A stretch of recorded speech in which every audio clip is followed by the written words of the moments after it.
Hello everyone, thank you so very much for joining us today. In today's US Cutter webinar, we're going to be discussing everything toner and white toner related, from paper to printer, everything in between.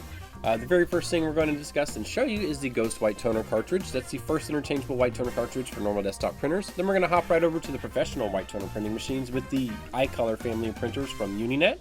But then we're going to talk a little bit about some of the papers that we have to offer, how they work, and some of the new papers that we have just started carrying.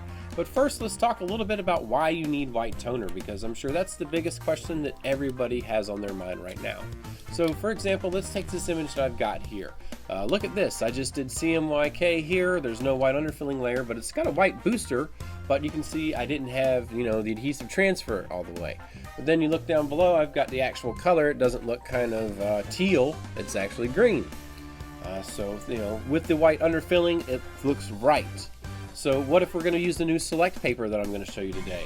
It does give you a whole transfer across the entire thing, but you can see it looks very thin and the black is showing through. Then you look to the right, oh look, it's green, just like the Avogato should be. Now, what if I use your new premium paper, Josh? Well, the premium paper will give you a very nice transfer. It's got a nice white booster, but the color's not really correct. So there's a reason that you need that white underfilling layer so that you can get the proper color, even on the premium papers. So we're going to show you why you need to do it on dark substrates, why you would need it on hard surfaces. We're going to show you a little bit about the software. So let's go ahead and jump right into it and show you the entire process and what you need to do in full detail. Ghost wipe. Ghost. Put away your Ouija board, kids. We're not channeling spirits. We're printing white toner in low-cost desktop printers. You can use this Ghost to create transfers for all types of clothing and textiles, as well as many different types of hard surfaces. With laser transfer, just look at all the stuff I've got right here. With laser transfer, you're not just limited to 100% polyester fabrics or white hard surfaces or stainless steel hard surfaces with a polyurethane coating. You can create designs for any color substrate with white toner in your printer. It works just by replacing the black toner cartridge with the white. We're essentially just tricking the printer into printing white because it thinks that the white toner cartridge is a black. So whatever is black on your screen is going to come out white. And you can see from the example we have here in the M452DN does just that. Now, let me just go ahead and let you know before we go into the software that when you're printing a cyan, yellow, magenta, black, and white image, you have to run the transfer through twice because there's no RIP software for Ghost. When you're doing this, the registration is never going to line up perfectly. I don't care what printer you're using, what toner, it's never going to line up perfectly. Look right here. So to combat this, what you have to do is say this image right here, I made the black outline a little bit thicker, and then the white underfilling layer I shrunk. Alright, here we are. You can see I've got the image loaded up in my design software. Now, you can use whatever software you like for Ghost because there is no RIP software for it. Me personally, and the way that we feel here at US Cutter, we feel that Vinyl Master is the best program for it because you'll see what I use the contour cutting feature for. It really works when you're using the Ghost and you have to do this, cartridge swap method and run the transfer through twice. So I'll show you that in just a moment. But one thing I did want to mention, if you do use like say Photoshop or another program, I have had some issues where when you're printing your white, because it thinks it's black, the advanced design programs like Photoshop, CorelDRAW, they'll try to add like cyan. Even when you're printing on grayscale, a little bit of cyan into your black to try and make it a richer, deeper black. And if you have your white toner in there, it'll come out kind of gray. So that's why one of the main reasons that I first started printing from Vinyl Master. Only once I started printing in Vinyl Master, I started using the contour cut feature to do my white underfilling layer. So I'll show you a little bit more about that in just a moment, but let's go ahead and get started. So I have my image loaded in my design program, and what we want to do is, I've got my CMYK image right here, and I want to make sure that I've got it in the same spot and it fits on my page, because when I'm creating my white layer, it's going to be on a different page on the software, like here, I just need to make sure it's in the same spot because I'm running the transfer through twice. So make sure that you have your position good and it'll print your entire image. So once you have your image selected in Vinyl Master, I'm just going to select my image. I've loaded it as a .png file because the .png file, they have transparency. And you know, the background, I don't have to worry about cutting that out or anything. So I like to work with PNG files. You can also work with, I think a lot of people use PDF files, but some people can use JPEGs, but they don't have that transparent background. So I like my PNG files. But here we are, I've got my image selected, and then I'm just going to go up here to my contour cut button, create contour, and it's going to ask me, image is detected. Do you wish to include their auto trace contours? I'm just going to hit yes. And you know, I could adjust some settings here, the tolerance, whatnot, but the default is fine. I'm just going to hit trace, and then what we're going to see how it's got that blue line around the outline of it. That's all I needed. So I hit apply. And now, like if I wanted to like give it a white outline, I could make it go out. And then, you know, we could have that and it looks kind of like a sticker. That could work, it's not bad. And you know, that'll hide your registration errors, but I kind of want to bring it in just a little bit. And before I do that, let me just zoom it in here. That way you can see. So I've got it out here. But what if I go, like, see how if I push down it goes to negative, brings it in? It's a little too far. Let me try negative 35. Oh no. Yeah, so that's a nice little spot. Yeah, that'll do. Might have a little show there, but that won't be any big deal. Except now, see how I've got my outline over here? I've got my outline. This is for my contour cut. So, you know, if I was printing on, say, like a cheaper paper, like the Parapy Dark, where you actually do a contour cut on it, just like the inkjet paper. We have laser paper that you can do a contour cut with. So if you don't want to buy a white toner printer and you just have a CMYK and you have a cutter, you can use that. And then there you go, you're contour cutting and you can cut in that and you're good to go. But because we have a white toner printer, we're going to take that contour cut line, just copy it, Control C, and then I'm going to go, sorry, I have to look over my microphone to find the button, and go to the next page, and then I'm just going to paste it, Control V. See how I've got my outline there? Then I'm just going to go over here and make it black, and there's my white layer. So, very first thing we're going to do is print our CMYK layer. Oh, 350. We're doing ghost here. So make sure I'm at N452NW. And then another thing is, since we're using, you know, let's say Forever Laser Dark for this example, make sure we go to Media, Color Laser Transparency, and select our automatic's fine. And once we're happy, we're going to hit OK. And then just hit print, let it do its thing.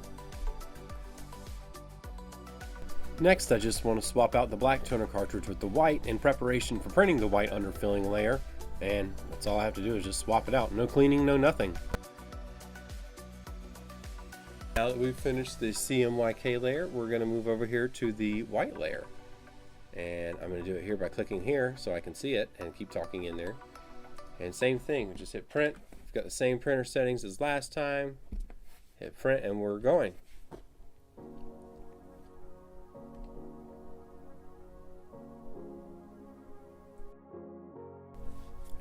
Now, I want to take a quick moment to talk about the larger CP5225 and maybe all the other printers that use ghost toners that I'm not showing today because I'm focusing on the smaller M452DN.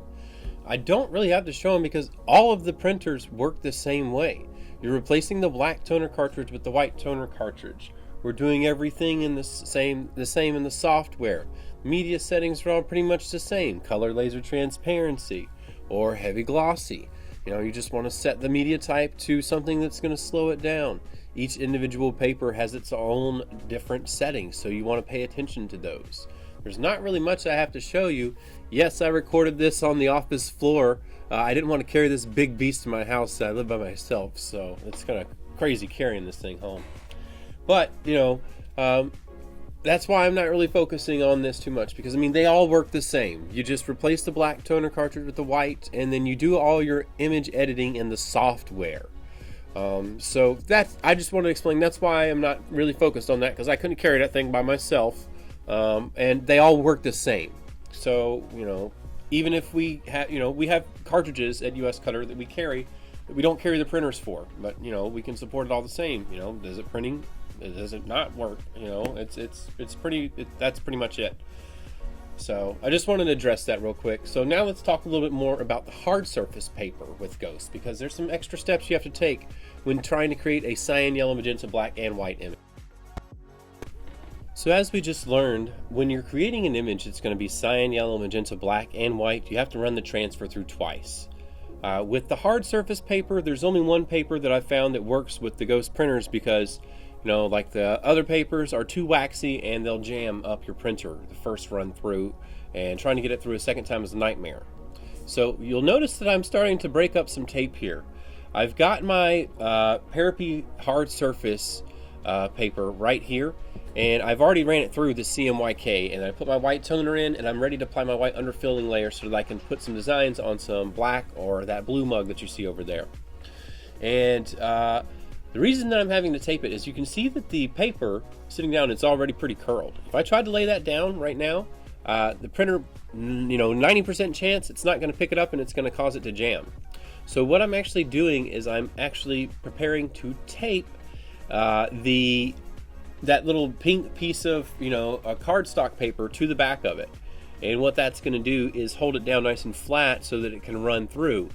And what I'm going to do is I'm going to be very careful to make sure that I don't have the yellow or the pink, the pink cardstock sheet sticking out further than the white, because if it hits it first and it sees that as the edge of the paper, then my registration is going to be off even more than what it is by running it through twice. So as you can see, I'm just going to start with the corners, and then I'll do one part in the center, once I get my corners down. That way I can keep it held down and kind of flat once it gets in there. Because once you get that first part in there and that's it's taken it, then you don't have to worry about the rest. The rest will just fall through pretty well. But get your four corners and then like the middle part of the top a little bit, so that it's held down nice and flat. But yeah, that's pretty much what you do. And the reason you do that, again, is because it'll jam. And this is with every single cheap desktop printer we have. So that's the downside of using, these low-cost desktop printers is, it's going to cause that curling, and, we have to run the transfer through twice for the CMYK and W images. But, we're saving so much money. That's the big benefit. You're saving a lot of money, but we're using normal desktop printers. They have some limitations, and these are some of the things you have to work around. Running the transfer through twice, and then if you're doing hard surface papers, these papers curl, and then having to fix them up like you're seeing me do here. So yeah, I'm just using normal masking tape, nothing special. Now, if you're going to be putting these images on, like, say, a white mug, like a normal sublimation mug like we've got back there, you don't need to do this because you just ran it through one time, and that's just fine.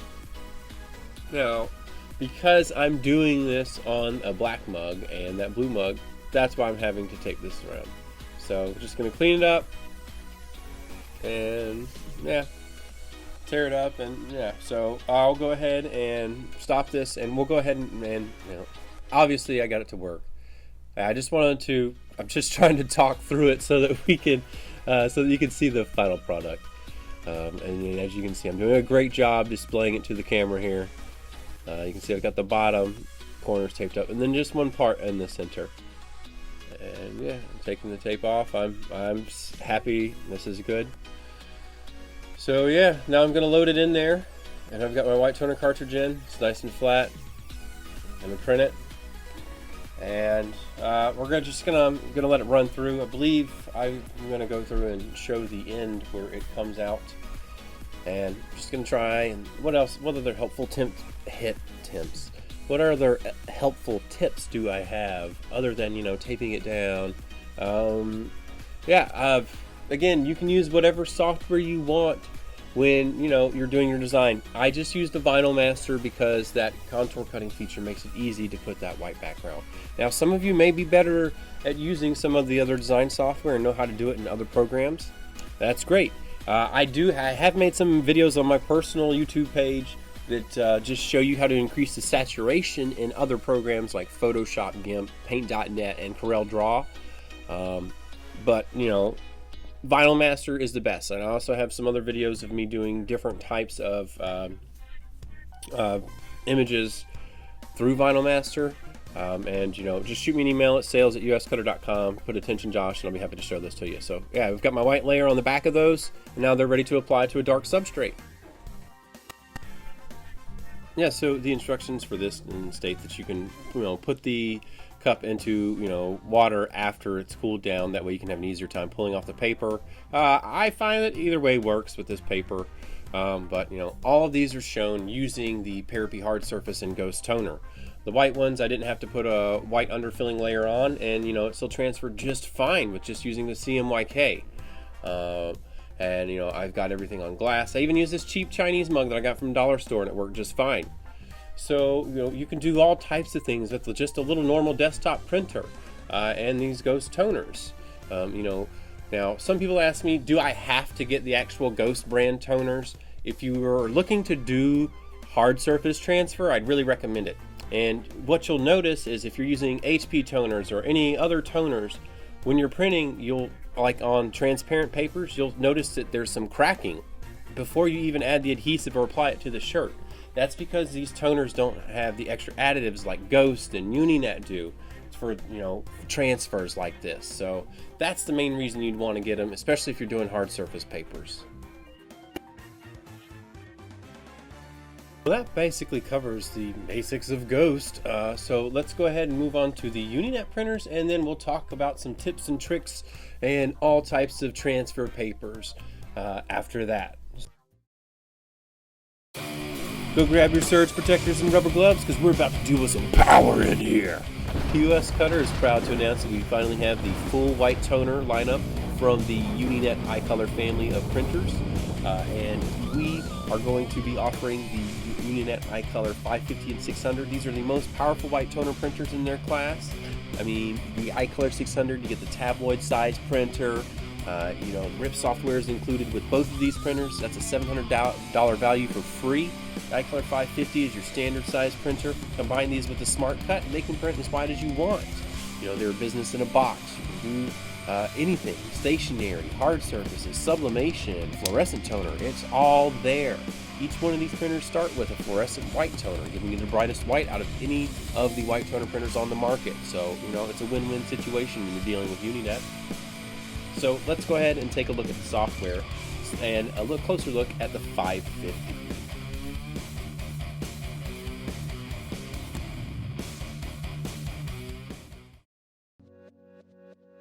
So I made sure to take a video of me opening this up because I wanted to show you how easy UniNet really makes it when you get their printer. They have this laminated card sitting right on top that has step-by-step instructions on how to take off all the wrappers, how to install your software, how to install your drivers, everything right here on the front and back of the card. Everything you need to know. You just read that and follow step-by-step instructions.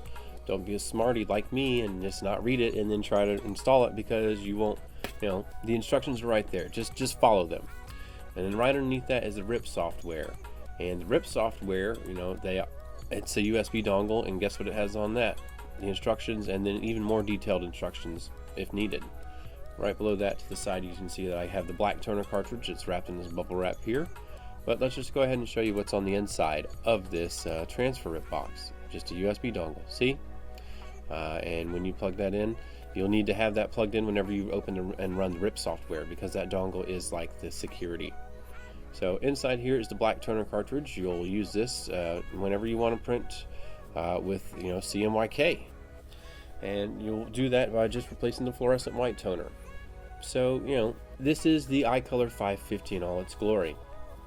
It is a maximum printing width of 8.5 inches, and it can do your standard size media in the bottom tray, up to 8.5 by 14 inches in that bottom tray. But then the MP tray, that's where you're going to be doing most of your longer work. If you wanted to do a banner, UniNet does manufacture banner material for this printer, and its maximum printing length is 48 inches. Now, if you're worried about being limited by the printing width on it, we do have Smart Cut software that because you're using laser transfer, when you're applying like it to clothing and whatnot, it doesn't shrink or expand. So you can use this Smart Cut software, and it will find the best spot in the image for it to split it, because you don't want to go through solid colors. And it'll save you a lot of time splitting the image, rasterizing, or splitting a rasterized image, all that. And it just makes it really, really easy. And I'll show you a little bit more about that later. But that software, if you contact me, I can give you a special deal to where that software comes with it at no charge, at a nice package deal, and that's something I can't put on the website. So contact me for that, and that way you're not going to be limited by the small width of the printer. I mean, if you do say if we were to do something a 4XL that's maybe let's go 34 inches wide, it's going to cost the same amount in materials and toner if you use the Smart Cut software with the 550 as it would with the larger 600. So I mean, if you just don't want to spend the extra money and you're okay with doing a few extra transfers, you can get the same exact results that you can get from the larger iColor 600 with the 550. Alright, so I just loaded up the UniNet iColor Pro transfer rip software. Now, this is the software that comes with the iColor 550. This software also works with the iColor 600, but we currently don't package it with the 600. We currently package the classic rip software with the iColor 600, and I'll go into the differences between the two in just a little bit. But the first thing I want to point out is, as soon as you load it up, there's this giant help page. It's called the Compass, and it's a user guide. It's as it says, it's context sensitive. When launched from the UniNet application, when Compass is open, the help articles refresh automatically as you move to the workspace. So meaning, like as if I'm to click on something else, something changes. Click pay, it's just constantly going to go change and update. So if you're having some issues, just open the Compass. It's there to help you. It's a great resource, and UniNet spent a lot of time on these videos and everything there, and it goes into great detail. So if you're ever confused about something, just check that out. So let's go ahead and open it up. I've got it in here. Let me just delete that. So, and then, all right, so put my files over here. And now, let me just show you the layout real quick. So we've got a couple different tabs here. Notice I have two printers that I have installed at my home. I have the 550 and the 600, so I can choose between which one I want to send it to. Now, the cool thing about it is, like say I'm on the 550. Now you'll notice I've got tabs right below. I have a tab for overprint, underprint, and then CMYK. Well, first let's explain what overprint is. Overprint is when we're going to have the white printing over the top of everything else, and that's what we're going to do for transfers. We're going to lay down the cyan, yellow, magenta first, and then put the white down over the back of it, because that white behind it is going to allow it to have nice color, or pop, if you will say, on say a black substrate, or something that's not white. Because when you're printing on something with a normal printer, it's always expecting you to print on a white sheet of paper, so your color is configured for that. So that's why you need this RIP software, and you need to tell it that you're doing overprint, so that it can correctly configure the colors for a transfer. So that's why we have this RIP software, and this is it makes creating your design much easier than it is like say with the Ghost that we were looking at earlier, because you can just bring an image in to the RIP software and it's automatically going to configure it. We don't have to create a white layer. We don't have to resize anything because we're running it through in one single pass. So this is a professional solution. So if you're doing this for your business, you're looking to get a white toner printer for your business, you really need to be looking at a UniNet, not the Ghost. I love the Ghost, don't get me wrong, but for a business, the Ghost is probably only going to be a good option if you don't have the money to purchase a UniNet, because UniNet is designed for printing white toner and it's going to give you a much easier time. So enough about that, I've preached enough. Let's go ahead and talk about how it works. So I was talking about overprint and underprint. So overprint, that's going to be for our transfer media pretty much. And you'll notice that here we go to our, down here in our, I don't know what this is called. I'm just going to call my tool window. And I've got the queue, and then I can choose the page. But first thing you'll notice, like right here, I have all the types of media. Now, UniNet has all of their media in here, and we just started selling the good media, or I don't say good media. UniNet has a lot of good media, but we want to get stuff that works great with Ghost, and as well as the UniNet printers, and we want the best of the best. So we're picking and choosing what we can have from everywhere. So what we'll talk about later is we just brought on the iColor premium paper, which will be this one right here, two-step premium, and then we also brought the two-step select on, which is this right here. Now, what if we're using Forever Laser Dark, which is my go-to paper? That's just going to be your generic two-step. You can also use the two-step standard if you like, but the thing is, the two-step standard, it wants you to print from the MP tray. With the Forever Laser Dark, it's thicker.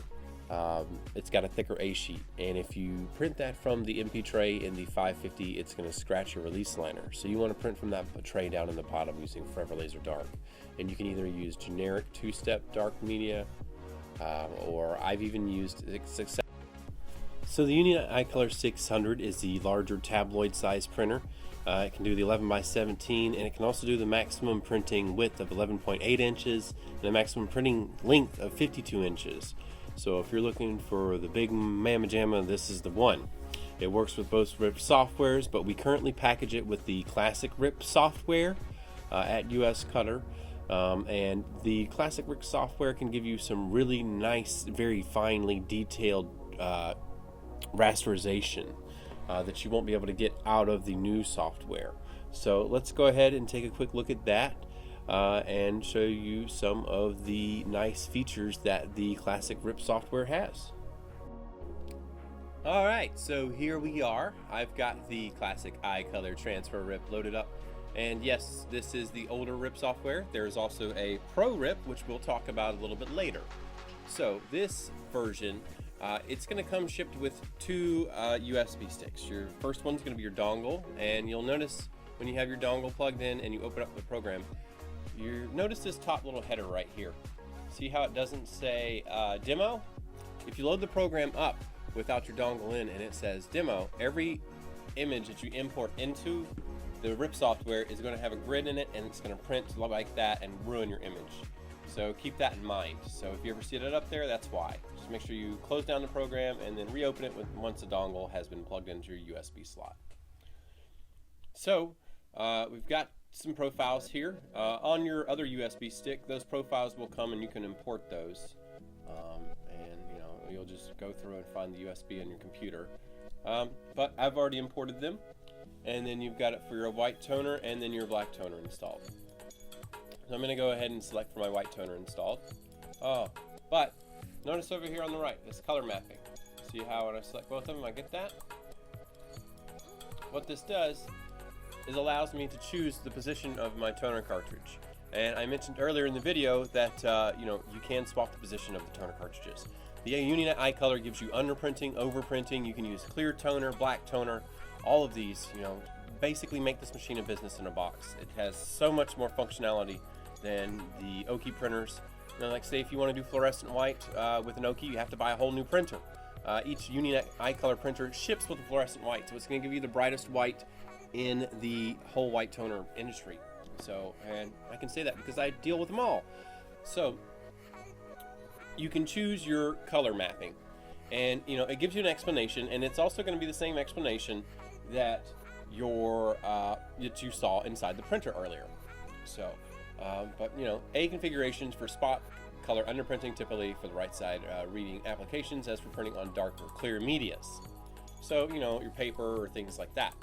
Now for our B configuration for spot color overprinting, typically used for reverse print applications such as garment decoration. So our transfer printing is what we're going to use here in configuration B. I'll click Save, and then highlight my profile, and then click Select. Now, yours isn't going to look like mine. I've got tons of images already loaded in. But the beautiful thing is, once you load the image in, you can delete it. You don't have to worry about keeping that directory, because it's going to make its own file inside the RIP software, so that you can pull it up anytime. So you can see that I've got some of them are kind of the same. Yeah. Whatever. So anyway, you can delete files, you can bring them in, whatever. So I'm going to load a file. I'm going to go to my desktop. Alright. Let's say we're going to create an image for a black t-shirt. Alright, we're going to start with this skull. Usually I'd work with a PNG that has like a transparent background, but this is going to be a really good, demonstration to show you what the software can do for you and how it saves you some time. So once I've got my file loaded in, I noticed how I did that. I just went down here and I clicked load file, and then I selected it from the directory. And then once you have your file loaded in, you'll notice the green bar over here stopped. I'm just going to click this, and then to open it up, you're going to click right here.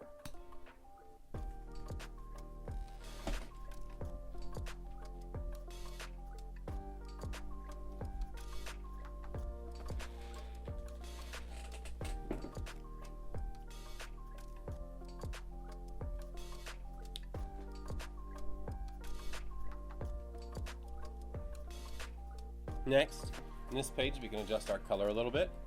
I'm going to set the substrate. We're putting on a black shirt, so I'm going to make it black. Alright, I'm just going to leave this as it is. No reason to even mess with that right now. Next is our spot channel fill, which is going to be our white underfilling layer. And this is very important. If we turn it no, then they're going to have any white under that, and it's not really going to pop well. So we want that. The default level is 150% coverage. If you really want it to pop, you can turn it up a little bit. And it gives you a nice little demonstration. Woo! It's really bright. So there you have it. I'll just put it. I like that. All right, preserve partial transparency. I always select this. It'll keep some transparency effects in there. Next, your multiply or underfilling. Now, this, I don't really mess with this too much. I do know that this will pull back your white underfilling by a couple pixels. So if you're worried about the white popping out from underneath it, you can have it, pull it back a few pixels here. Very, very helpful. Yeah, I don't really mess with too much other than that. So again, this isn't going to be a deep one. This is just going to be a quick review because we're covering two software here. Next, you're going to choose our printer. I have so many printers installed. Yeah, I know. There's the iColor 600, all that stuff. This is for, you see these up here? These are going to be for my other software. But, we'll talk about that another day. So right now I've got the iColor 600, which is going to showing up in mine because I have 5,000 printers installed as an OPC 831. Okay? So then I can set my settings if I want it to mirror. Now, this is very important. We've got some options here. We can use the screening from the printer, and that's going to give us the exact, print that we had before. In other words, we're going to have that solid black background, everything. I'll go ahead and generate a preview right now.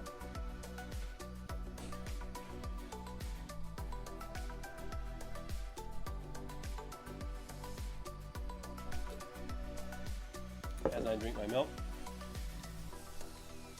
Alright. So there you can see it. We just have a solid print, right?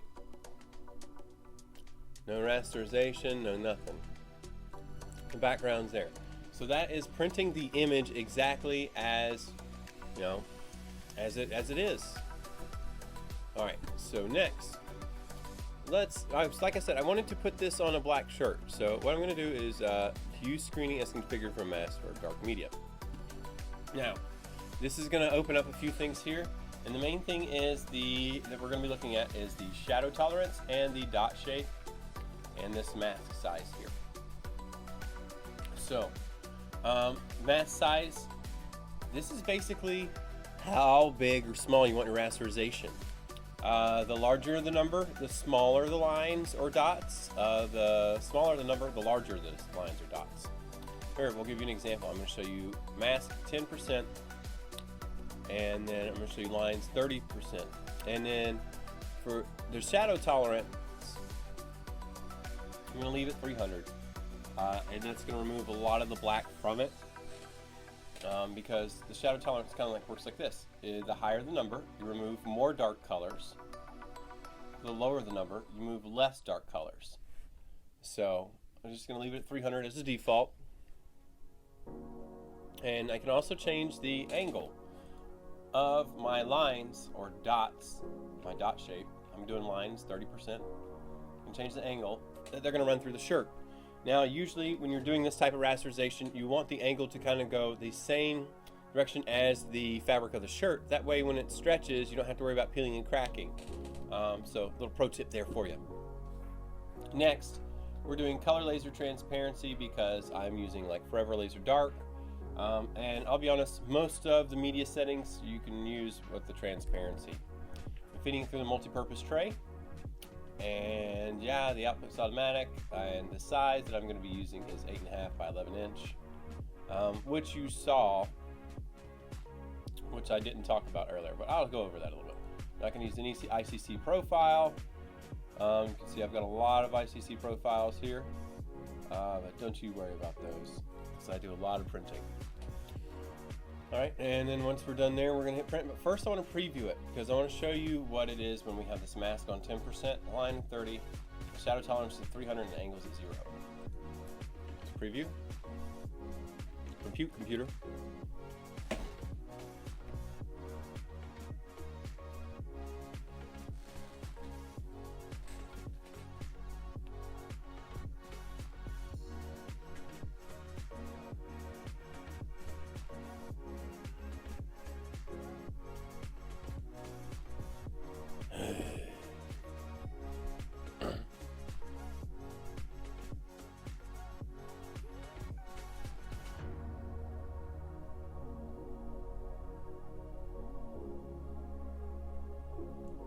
Alright.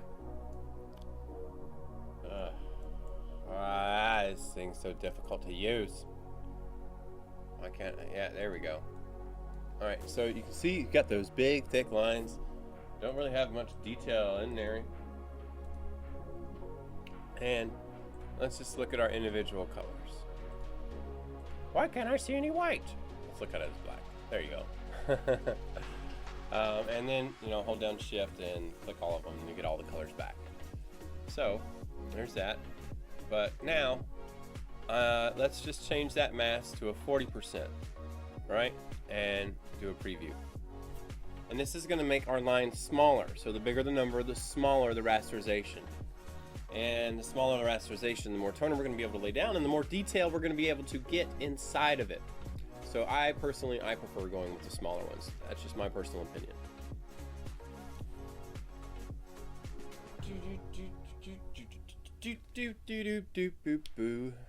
Waiting for it to load. Going to edit all this out. Alright, now you can see a lot more detail in there, and we've got the much smaller holes. And so this is going to give you more detail, a nice softer feel, and because I've got the lines going straight up and down, when I pull the shirt, it's going to let it stretch just fine. Just fine. Okay?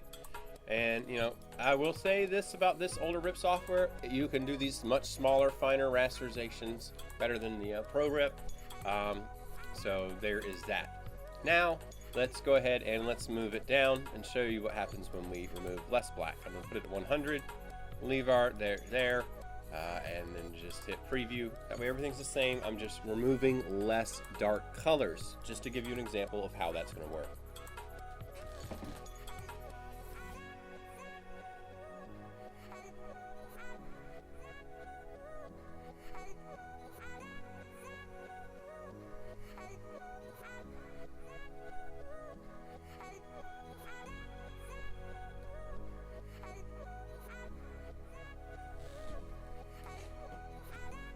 Alright, now we've got it loaded. Now you can see a lot of our black background is starting to return. You know, you can see we've got a lot more of the skull here, because that black is there. But, you know, honestly, pulling all that black works a lot better. So, there you have it. That's the difference, and that's, you know, printing. That's basically what you can do for black t-shirts, and it kind of works the exact same way for white t-shirts. So let's go ahead and get into that example. Oh yeah, when you're done, you're just going to want to hit print right here, and always wait for that green bar to finish.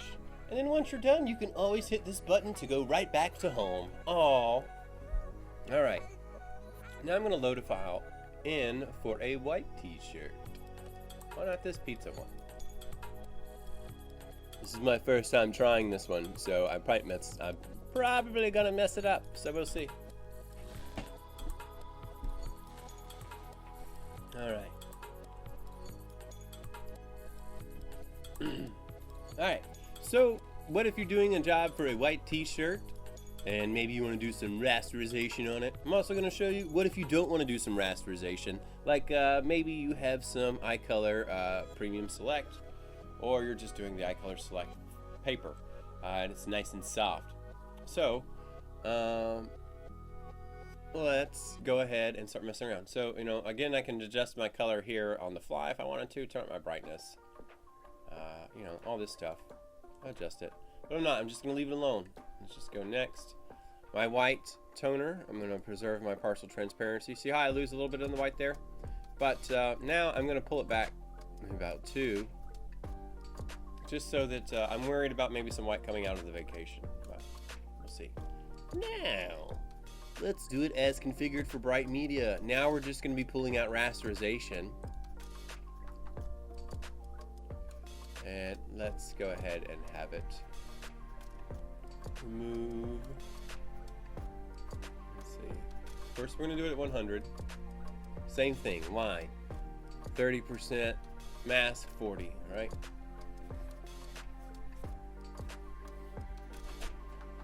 Oh, I accidentally told it to print. Well, as you can hear it in the background, printing.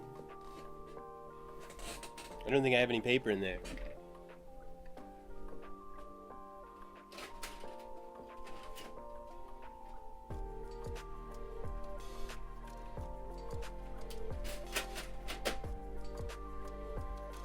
And that, ladies and gentlemen, is how you send a job to a printer without it. Okay, so here I am at 100 doing remove less dark colors. Alright, so we got the lines going through there, but see how it went through the text? That's going to be hard to read. So I mean, that may not work in every single case, but you know, if you want to rasterize the light, you know, for like color designs, that's how it works, just like the dark. But maybe we don't want to rasterize it. Maybe we're just going to make something, you know, full. So this is easy. Use screening from printer. Watch this. I'm going to hit preview this time. Nap time.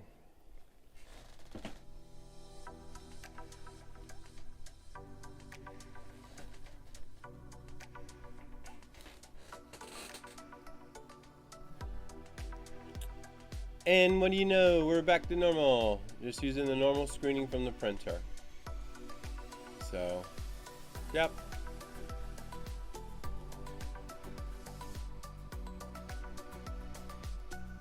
So if you want to do a solid image, just use the screening from the printer. Well, and then if you want to rasterize it, then you have the master bright and dark media.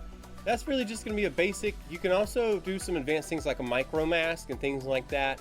But I'm not going to get into that. I've got another software to cover, and this is already getting on pretty long on this recording.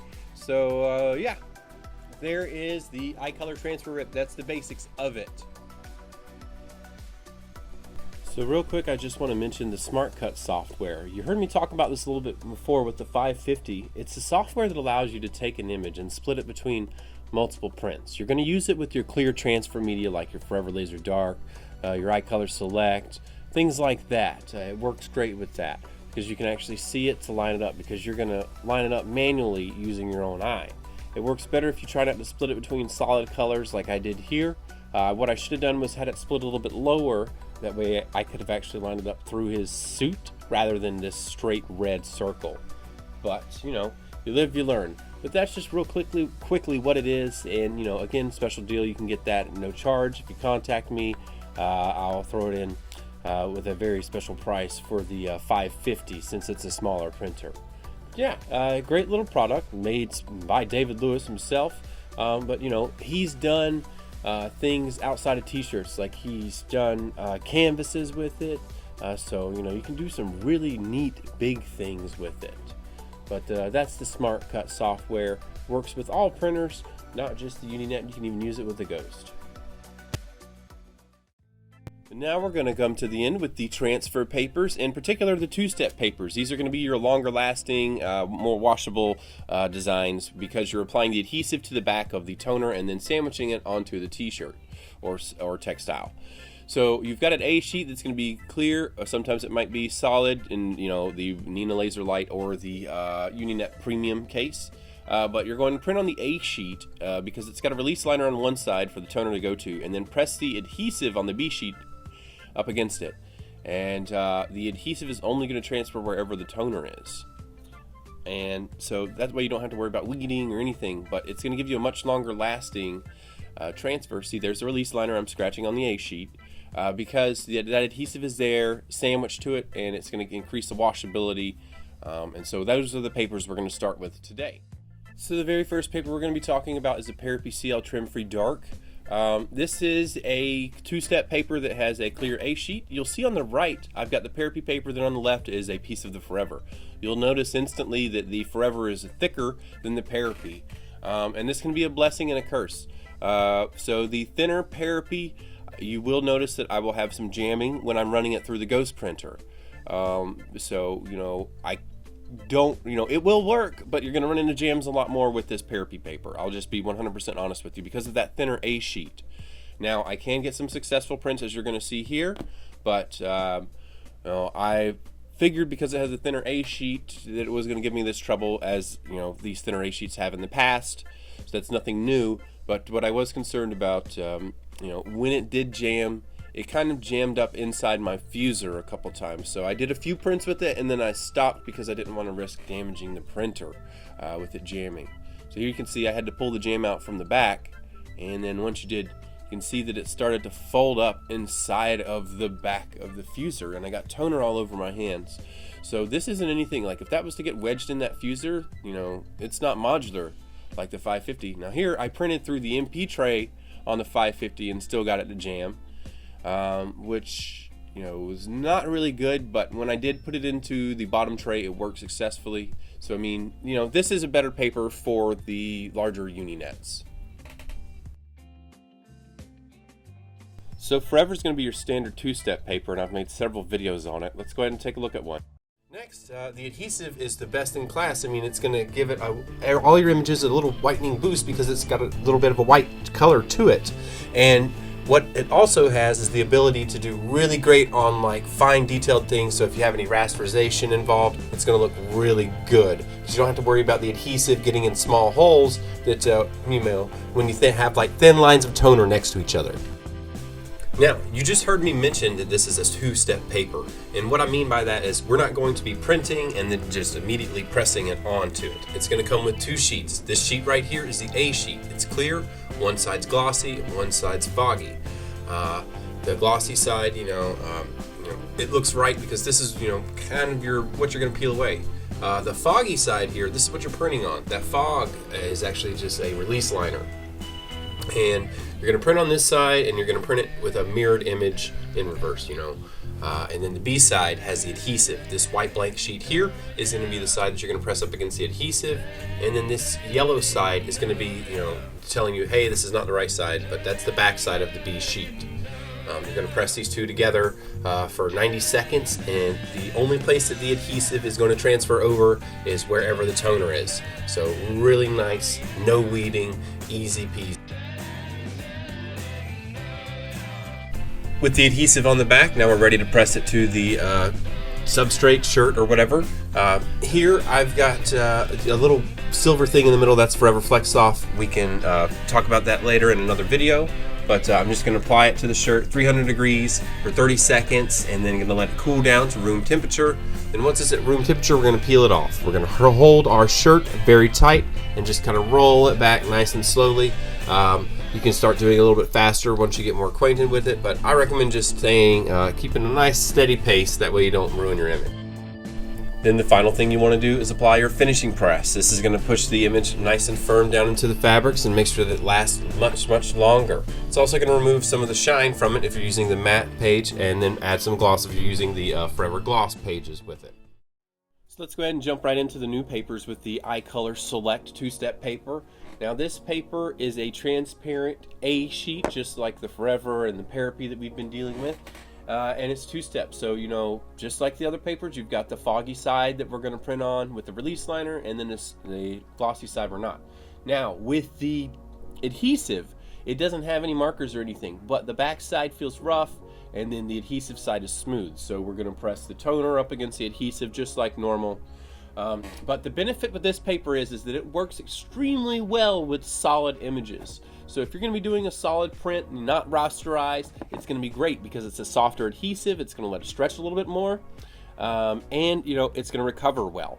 So compared to the Forever Laser Dark and the Parapy, it's going to do extremely well with solid image and not rasterized designs. So this is great for ghost printing, because the ghost, most of the time you're going to be doing solid images because it doesn't have the RIP software.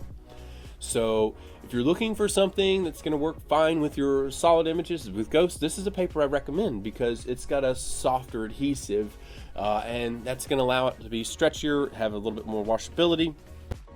Another thing about this paper is it comes in a different size. It's not going to come in a normal 8.5 by 11 inch letter size. It's going to come in A4 size. And one thing that I've noticed when I'm printing with A4 is that my registration lines up way better than it does with letter.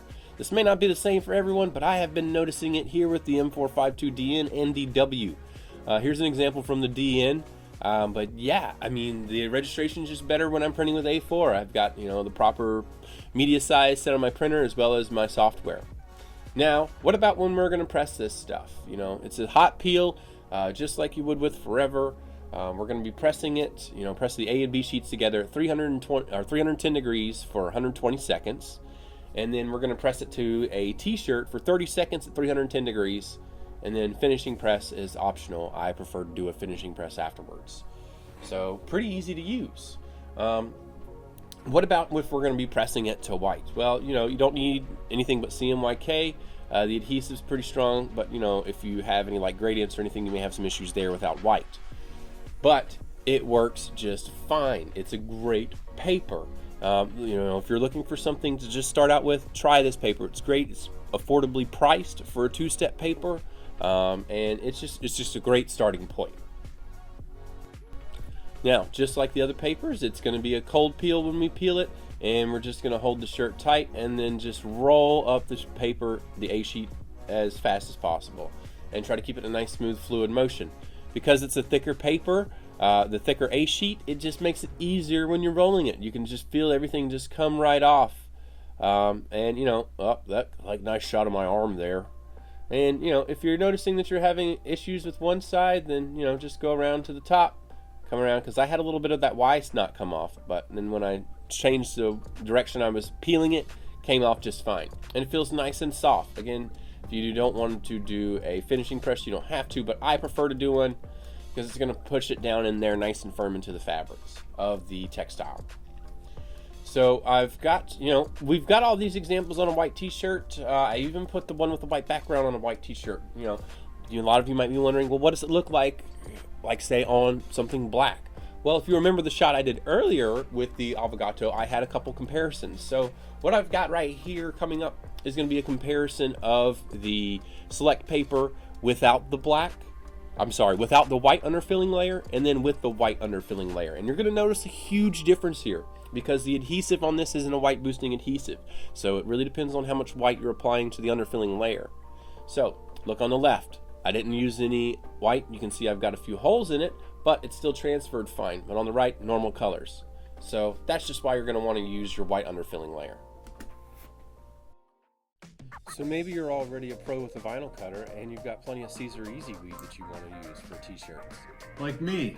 So the good news is you can combine these. So let's go ahead and show you how we can do that, Joe.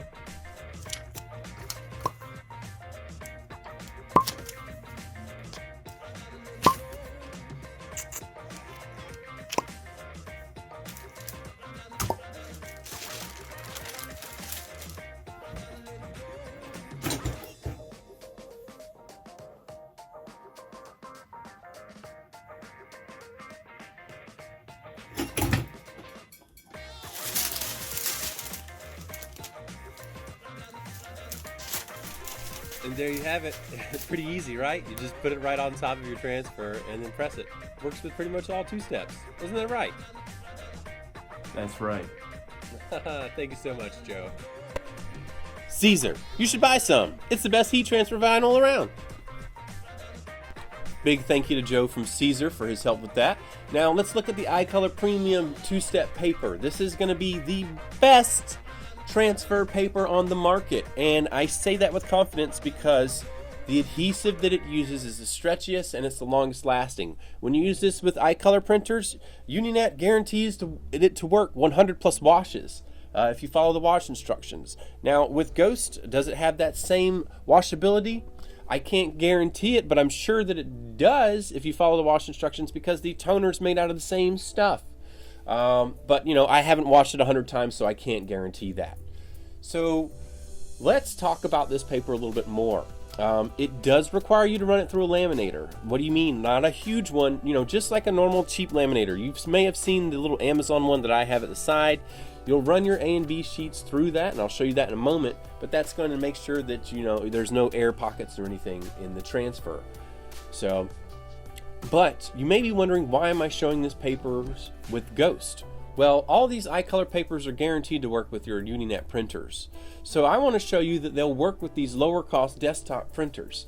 And I've tested these UniNet papers with the M452DW and the larger CP5225. Now, the ones that we only have cartridges for, I have not tested, but it's like a normal sheet of paper for this premium. And the Select is just like Forever Laser Dark in its thickness. And they ran just fine through the M452DN and DW.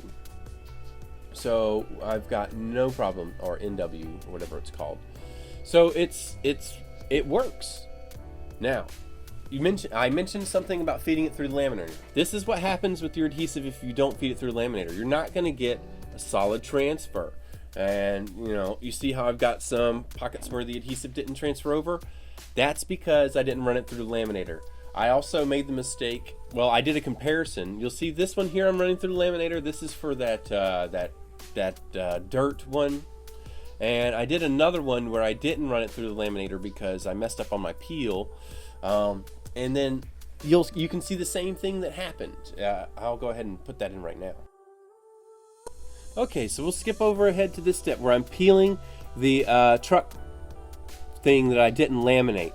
And let me just get my big arm out of the way. Oh yeah, look at that elbow. Nice elbow, Josh.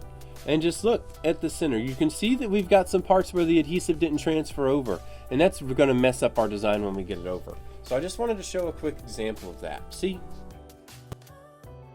Now, let's go ahead and press the one that I did run through the laminator. So once you run it through the laminator, it's kind of going to stick together a little bit. So don't even try peeling it apart. And so once you've got it to that point, you just want to shut the heat press. And make sure that you don't have a sheet that has those ripples, because that'll go into your press. So we're going to press it at 250 degrees for 30 seconds. That's a long, long time at a low temperature. But yeah, this paper, 250 degrees, and then once you, like I said, you run it through the laminator, they'll stick together. You don't have to worry about it being hot or anything. You just run it through the laminator one time and it's just fine. Like I've got the other two that I'm going to press in just a moment. They're going to cool down normally.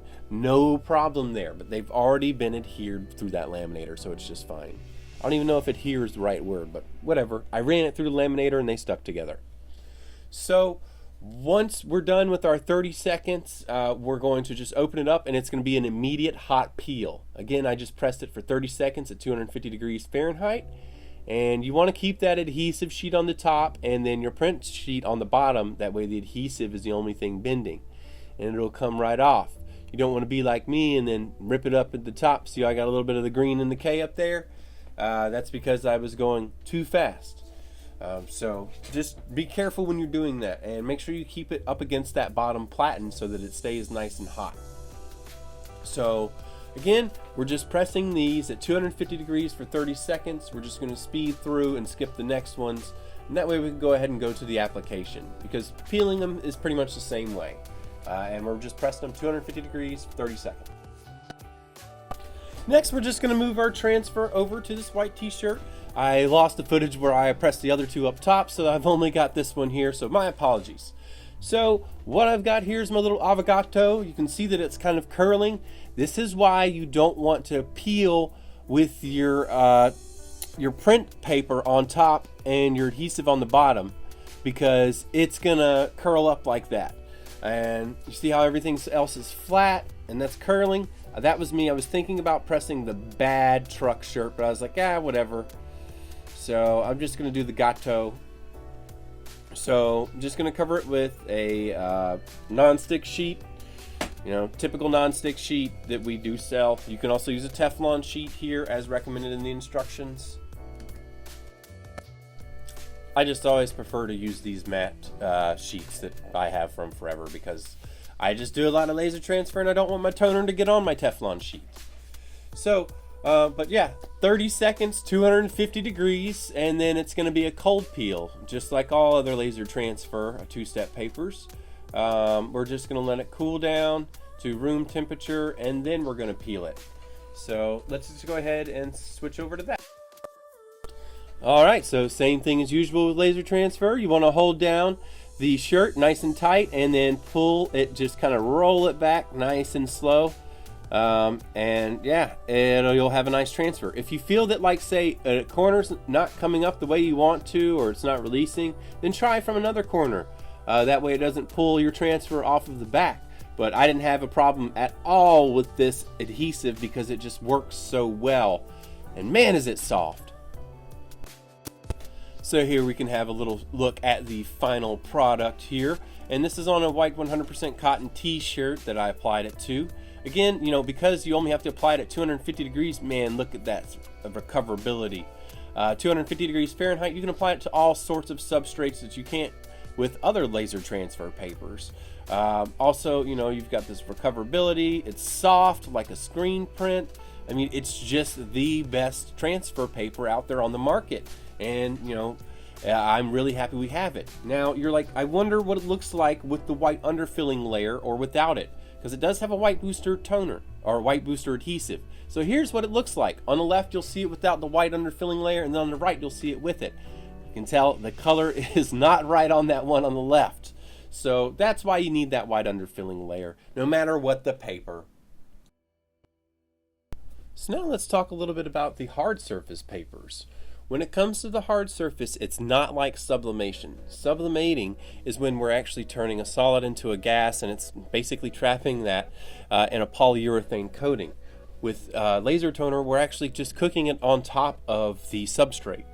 There's a couple of extra steps. You can see, like right here, I have the mug soaking in some water to cool it down. Well, it's not to cool it down, it's already cooled down, but it's to help release the Parapy hard surface. Now, one thing I want to make very clear, if you're using the Ghost printer, the only hard surface paper that works for Ghost without jamming is Parapy Hard Surface 1. That's it.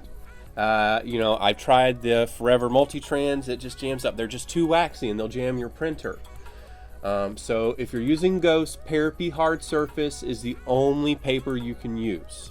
Now, if you're using a nicer printer like the UniNet iColor family of printers, these printers were designed for printing transfer papers, so you don't have limitations like you do with the Ghost. If you look back into the earlier parts of the video where you saw, that I have to tape something to the back of the transfer when I'm running it through twice with the Ghost to keep the page from curling so much. So, if you're looking to do hard surfaces as your business, you should seriously be looking at the UniNet, but you can do it with Ghost, as I've shown you here. So we've got all this stuff here, nice demonstrations. I don't know why I'm showing some paper. I previously recorded this, but you can see we've got colored surfaces, we have white. You can do it all because you're essentially putting it on top. Now, one of the coolest things that I've seen about laser transfer, I'm going to show you right now. Alright, so the coolest thing about doing hard surfaces with laser toner is that if you mess up, you can just grab a can of VLR and wash it right off. Don't believe me? Just take a look. I've got these cheap mugs that I got from the dollar store that I messed up in one of my previous videos on my personal channel, and you can see I start pouring the VLR vinyl remover on it, and it just starts taking it right off. Now these are not coated with a polyurethane coating. Keep in mind that if it does have a polyurethane coating, like a white sublimatable mug, depending on the quality of the polyurethane coating will determine if it will or will not leave some type of color staining inside that polyurethane coating. I did have a cup or two where I had some staining, like on one of my metallic blanks, but basically everything else I could get cleaned off really well. My gloss mugs, my matte mugs, all of those I can get cleaned with no problem. So you can see that it works on ceramic. Well, you might be wondering, well, how does it work on, like, say, stainless steel? Because, a lot of people might want to put something on stainless steel. Well, it works just fine. You can see I've got the bottle right here. And then, by the way, you should definitely be wearing gloves with this. I just happen to be doing it in my sink. So as soon as I got any VLR on me, I just washed my hands. But yeah, you should definitely be wearing gloves. So, but yeah, you just spray it on there, and then I'll just spray it on my dirty little, I don't own that anymore. I threw it away after this because I was like, I'm not washing dishes with that. And it just comes right off. Now, you'll notice that it doesn't work too well when I start using the scrub because it got diluted with water. So if you try to keep water away from it, it'll make the process go much faster. I would say buy a scrubbing thing that is only made for doing this, if you're going to do this. So, I mean, this is a good thing, because if you wanted to do some mock-ups and stuff, like, say, for a local bed and breakfast or just a local company, you could do that and then just go clean it off and, reuse your materials. You can't do that with sublimation. You can only do that with laser transfer. So, here's the entire set of everything I washed. I'm not going to bore everyone through that entire video, but yeah, you can see I've got it all clean and it's all nice and ready to go for this video. Because I clearly shot this way before I started this. Anyways, thank you all so very much if you're still with us. If you've watched this entire thing, I know it's been, wow, over an hour. If you have any questions, you can contact me directly at sales@uscutter.com. Just put attention Josh. Or, anybody on the sales team is happy to help you out. If you're interested in maybe like seeing some of this in work, come check us out at a trade show or see if you can, schedule an appointment. We're also going to be, in Memphis doing a trade show for about 2 days local there, just us. So if you're going to be able to come to that in August, check that out. That page should be up for you to sign up. Thank you again. Have a wonderful day.